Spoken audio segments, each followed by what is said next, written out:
जब Jiraiya pen से लड़ने गया तो क्या वो जीतने गया था या उसका असली प्लान कुछ और ही था।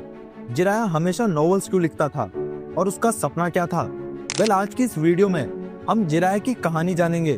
वो कौन था, कहां से आया था और पेन से लड़ने के पीछे उसकी असली वजह क्या थी। तो शुरू करते हैं। जिराया लीफ विलेज के एक आम शिनोबी के घर पैदा हुआ था। ऐसा माना जाता है कि फर्स्ट निंजा वॉर के आसपास जिराया के पेरेंट्स मारे गए थे। जिराया बचपन से ही थोड़ा शांत और अटेंशन का भूखा था, कुछ नारुतो और ओबिटो के जैसा, और इसलिए लोगों का ध्यान खींचने के लिए वो अजीब अजीब हरकतें करता था। आगे चल के जब जिराया कोनोहा निंजा अकेडमी से पास हो जाता है तो वो सुनाडे और ओरोचिमारू की टीम का हिस्सा बन जाता है, जहां उसे हिरुzen के अंडर ट्रेनिंग करने का मौका मिलता है। जिराया फर्स्ट मीटिंग से ही सुनाडे को पसंद करता था, लेकिन ट्रेनिंग में कुछ खास ना कर पाने की वजह से वो सुनाडे को इम्प्रेस नहीं कर पाता, जिस वजह से वो थोड़ा उदास रहने लगता है। हिरुzen उसे ओरोचिमारू और सुनाडे से ज्यादा इनकरेज करता है, पर उनसे कुछ खास फायदा नहीं होता। लेकिन एक चीज में जिराया काफी अच्छा था, वो था समनिंग जुत्सु। अपने चाइल्डिश नेचर की वजह से जिराया गामा बुंटा से अच्छी दोस्ती कर लेता है और धीरे धीरे उसे रिवर्स समनिंग के बारे में पता चलता है। रिवर्स समनिंग का मतलब जब समन एनिमल अपने यूजर को ही समन कर ले, और इस तरह जिराया पहली बार माउंट म्योबोकू पहुंचता है, जहां वो सेज ट्रेनिंग शुरू करता है। पर वो इस ट्रेनिंग में एक्सपर्ट नहीं हो पाता, क्योंकि नेचर एनर्जी को काबू करना एक बहुत ही मुश्किल काम है। अब क्योंकि जिराया का शेप बार बार नेचर एनर्जी की वजह से चेंज हो रहा था, इसलिए वो माँ और पा की मदद लेता है ताकि वो सेज मोड को कंट्रोल कर सके। अब जिराया ज्यादातर समय माउंट म्योबोकू में बिताने लगता है ताकि वो और स्ट्रॉन्ग हो सके, क्योंकि उसका सपना था एक हीरो की तरह सबके सामने आने का। टोट ट्रेनिंग और कड़ी मेहनत की वजह से जिराया एक स्ट्रॉन्ग शिनोबी के रूप में सुनाडे और ओरोचिमारू की टीम में वापस आता है, जहां वो लीफ विलेज के लिए सेकंड निंजा वॉर और कई मिशंस कंप्लीट करता है।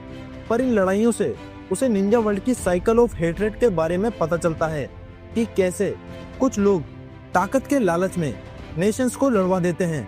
जिराया दुखी होकर सीधा माउंट म्योबोकू पहुंचता है, और तब उसे द ग्रेट टोड सेज बताते हैं कि एक लड़का आएगा जो हेट्रेड की साइकिल को तोड़ेगा, जिस वजह से जिराया को एक उम्मीद मिलती है और वो निकल पड़ता है उस लड़के को ढूंढने।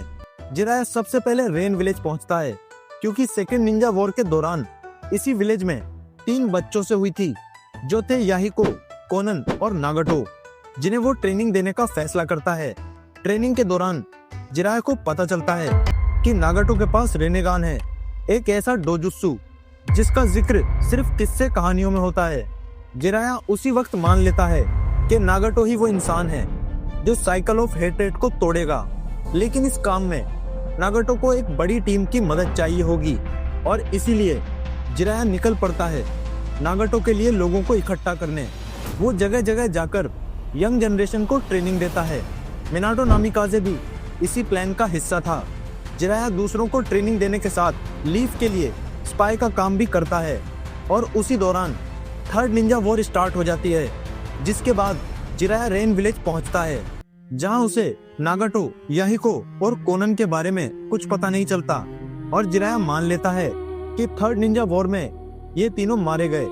निंजा वॉर के कुछ समय के बाद जिराया को पता चलता है कि नाइन टेल्स अटैक में मिनाटो की भी डेथ हो गई, जिससे जिराया पूरी तरह से टूट जाता है, क्योंकि नागाटो के बाद मिनाटो जो एक होकागे था, वो आखिरी उम्मीद थी साइकिल ऑफ हेट्रेड को तोड़ने की। अब जिराया बस लीफ विलेज के लिए एक जासूस बनकर रह जाता है और अपना दिल रखने के लिए नॉवेल्स लिखता है। जी हाँ, ककाशी इसलिए जिराया की बुक्स पढ़ता था, क्योंकि उन बुक्स में जिराया का असली दर्द और एक सच्चे निंजा वर्ल्ड का आधार था। काफी सालों तक बिना किसी उम्मीद के जिराया यूं ही भटकता रहता है, और तभी उसकी मुलाकात एक लड़के से होती है जिसमें मिनाटो की झलक थी और इस बेरहम शिनोबी सिस्टम को तोड़ने की उम्मीद भी। जी हाँ, वो लड़का था नारुतो उजुमाकी। इस बार जिराया ने कोई भी रिस्क ना लेने का फैसला किया। जिराया खुद नारुतो के आसपास रहकर उसे गाइड करने लग जाता है, क्योंकि वो अपनी आखिरी उम्मीद खोना नहीं चाहता था। जिराया नारुतो को लेके ट्रेनिंग पर निकल जाता है